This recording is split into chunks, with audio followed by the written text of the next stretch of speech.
La parole est à notre collègue Vanina Paoli-Gagin pour le groupe Les Indépendants.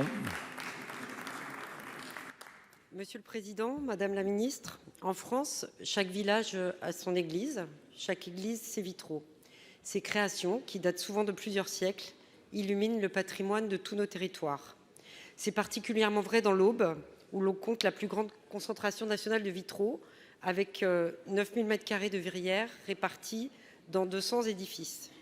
On peut y admirer toute l'évolution de cet art du XIIe siècle à nos jours. Les maîtres verriers sont les dépositaires de ces savoir-faire pluriséculaires. Ils les font vivre par la restauration des vitraux, mais aussi par des créations nouvelles qui excèdent largement le cadre religieux. Or, pour continuer à faire vivre ces savoir-faire de restauration et de création, les vitraillistes recourent depuis toujours au plomb. Cette substance, dont la toxicité est avérée, est intégrée à leur pratique. Ils s'en protègent via les EPI, mais la médecine du travail doit assurer un meilleur suivi car malheureusement, ils ne disposent pas d'alternative à cette substance. Aujourd'hui, ces savoir-faire, Madame la Ministre, sont menacés par la révision du règlement européen REACH qui encadre l'utilisation des substances chimiques et prévoit tout simplement l'interdiction du plomb. C'est bien simple, mes chers collègues, si le plomb est interdit, les vitraillistes ne pourront plus exercer leur activité. Pour prendre un exemple concret qui parle à chacun d'entre nous, sans plomb, impossible de restaurer à l'identique les vitraux de Notre-Dame de Paris.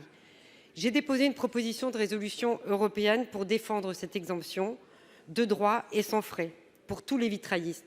Le Sénat l'a adoptée. Je tiens à remercier les deux rapporteurs qui ont planché sur ce texte, mes collègues Catherine Morin-Desailly et Louis-Jean de Nicolaï. Ils ont montré que d'autres métiers d'art, tels les facteurs d'orgue, étaient également menacés par cette interdiction. Madame la Ministre, ma question est simple. Défendrez-vous au niveau européen une exemption à titre gracieux pour ces métiers d'art? La Chambre des territoires vous le demande. Il en va de la préservation et de la valorisation de notre patrimoine exceptionnel. Je vous remercie. Pour vous répondre, la parole est à Madame la secrétaire d'État en charge de l'Europe, Madame Laurence Boone. Monsieur le Président, Mesdames et Messieurs les sénateurs et Madame la sénatrice Paoli-Gagin. D'abord, votre question me donne l'occasion de vous remercier pour le travail réalisé depuis plusieurs semaines sur cet enjeu qui est important. Le travail que vous avez réalisé avec votre proposition de résolution européenne adoptée par la Commission des Affaires européennes du Sénat la semaine dernière et dont j'ai évidemment pris connaissance. Vous l'avez dit, l'Aube et en particulier la ville de Troyes est le berceau de l'art du vitrail et je crois que tous ici nous connaissons votre engagement sur ce sujet essentiel puisqu'il préoccupe nos entreprises du vitrail, des monuments historiques et de manière générale c'est l'ensemble du tissu du patrimoine français. Et donc avec ma collègue Rima Abdul-Malak, nous sommes particulièrement attentives aux consultations et discussions qui sont menées au niveau européen. Rima Abdul-Malak, comme vous le savez, ne peut malheureusement pas être avec nous aujourd'hui puisqu'elle accompagne le président dans son voyage au Bénin. Une consultation publique a été ouverte. Elle va durer du 2 février, elle a duré du 2 février au 2 mai 2022 par l'Agence européenne des produits chimiques sur le projet de recommandation de substances prioritaires pour leur inclusion dans la liste des substances qui seront soumises à autorisation du règlement européen REACH.